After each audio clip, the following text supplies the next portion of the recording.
Photography ആയാലും videography ആയാലും അതിൻ്റെ ഏറ്റവും ഇമ്പോർട്ടൻ്റ് ആയിട്ടുള്ളൊരു ഫാക്ടറാണ് ലൈറ്റിംഗ് എന്നുള്ളത്.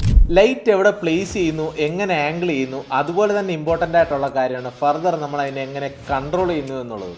ഇതിനെ ബേസ് ചെയ്തിട്ടാണ് നമുക്കൊരു പ്രോപ്പറായിട്ടുള്ളൊരു ക്വാളിറ്റി ഔട്ട്പുട്ട് നമുക്ക് കിട്ടുന്നത്. നമ്മൾ വയ്ക്കുന്ന ലൈറ്റിൻ്റെ ആവശ്യം, ആ ലൈറ്റ് എന്ത് മൂഡാണ് ക്യാരക്ടറിന് തരുന്നത്, ആ സ്പേസിന് തരുന്നത്, അതിനെയൊക്കെ ബേസ് ചെയ്തിട്ടായിരിക്കും നമ്മൾ ആ ലൈറ്റ് ചൂസ് ചെയ്യുന്നുണ്ടാവുക.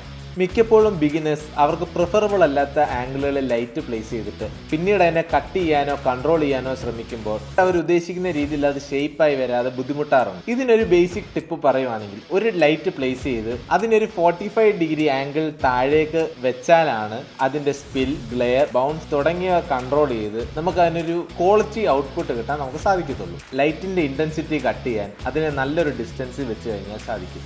ഇത്രയും കാര്യങ്ങൾ ശ്രദ്ധിച്ചാൽ നമുക്കൊരു നല്ല രീതിയിലുള്ള സിനിമാറ്റിക് ലൈറ്റിംഗ് ചെയ്യാൻ സാധിക്കും. ഇങ്ങനത്തെ ഇൻഫോർമേറ്റീവ് വീഡിയോസിനായി നമ്മുടെ അക്കൗണ്ട് ഒന്ന് ഫോളോ ചെയ്ത് വെക്കുക.